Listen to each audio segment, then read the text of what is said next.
మనమందరం ప్రతిరోజు పొద్దున్న లేచిన కాడ నుంచి సాయంత్రం పడుకునే వరకు ఇంట్లో అమ్మతో మాట్లాడతాం. అంటే ప్రతి ఒక్క మనిషి ఇంట్లో అమ్మతో మాట్లాడతారు, నాన్నతో మాట్లాడడం జరుగుతుంది, తమ్ముడితో, అన్నతో, అక్కతో, ఫ్రెండ్స్తో, అలానే సొసైటీలో ఇంకా వేరే వేరే పర్సన్స్తో. అంటే వేరే వేరే పనులు ఉన్నప్పుడు, అంటే మనకి అవసరమైనటువంటి పనులు ఉన్నప్పుడు, అవసరాన్ని బట్టి అక్కడ వేరే పర్సన్స్ ఉన్నప్పుడు ఆ పర్సన్స్తో మనం మాట్లాడడం అనేది జరుగుతుంది. ఇలా మనం ఒక రోజులో మనం అంటే రకరకాల వ్యక్తులతో మనం మాట్లాడతాం. ప్రతి ఒక్క మనిషి మాట్లాడడం జరుగుతుంది. అంటే అక్కడ మాట్లాడడం అంటే అక్కడ విషయాల్ని మనం మాట్లాడడం అనేది చేస్తాం అన్నమాట. వాళ్ళతో మన అంశాలని మాట్లాడడం అనేది చేస్తాము. అయితే మరి ఇక్కడ ప్రతి ఒక్క మనిషి ప్రతిరోజు ఎన్నో విషయాలను వేరే మనిషితో మాట్లాడుతున్నాడు, తను అంశాలని మాట్లాడడం అనేది జరుగుతుంది.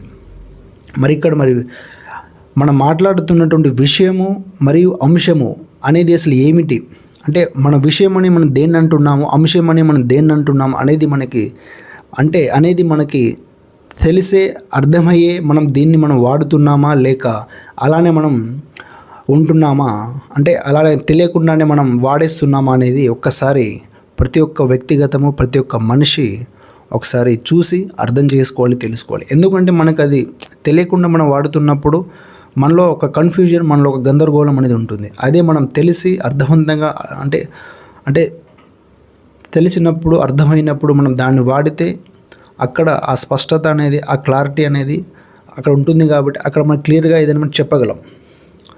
సో ఇది అయితే ఇప్పుడు మన విషయం అని మనం దేన్ని అంటామంటే, అంశం అని మనం దేన్ని అంటామంటే, ఇప్పుడు ఉదాహరణకి అమ్మ అన్నం తిన్నావా, నాన్న ఎక్కడికి వెళ్ళి వస్తున్నారు, నాన్న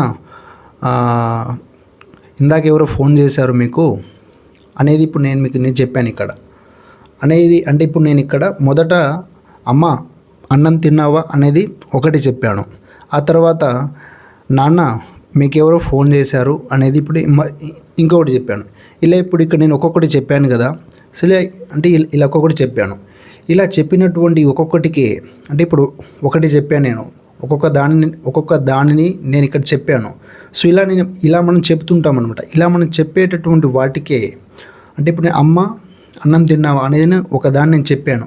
ఇలా నేను చెప్పినటువంటి దీనికి ఒక స్పెసిఫిక్ నేమ్ అనమాట విషయం అనేది. అలానే సెకండ్ దానికి కూడా ఒక స్పెసిఫిక్ నేమ్ అనమాట. అయితే విషయంలో భాగమే అంశం అనమాట. అంశం అనేది సపరేట్ కాదు. అంటే ముక్కలు అంటే కొండలో బండ ఇలా భాగమో, విషయంలో అంశం అనేది భాగం. సో ఇదే అనమాట.